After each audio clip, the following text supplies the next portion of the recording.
ఇవాళ ప్రేమ, ప్రేమ, ప్రేమ అన్న పేరుతో లోకం సర్వనాశనమైపోతోంది. సుందరకాండ వింటే అర్థమవుతుంది ప్రేమకి, కామానికి ఉన్న సున్నితమైనటువంటి భేదం. ప్రేమ ప్రతిఫలాన్ని కోరదు. తల్లిది ప్రేమ, తండ్రిది ప్రేమ, భర్తది ప్రేమ, గురువుది ప్రేమ. అంతేకాని ఎవరో తల్లిదండ్రులకి ఒక అందమైన ఆడపిల్ల పుట్టింది. కాలేజీకి పంపించి చదివించుకుంటున్నారు. వాళ్ళకెన్ని ఆశలుంటాయి.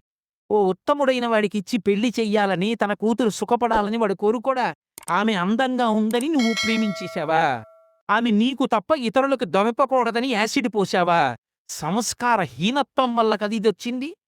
ఎవడి మనసులో ఏ రాక్షసుడు దాక్కున్నాడో తెలియని నాడు కళాశాలలో ప్రతి విద్యార్థి పక్కన ఒక పోలీసు కూడా కూర్చున్నా సరే ఆపగలరా మీరు?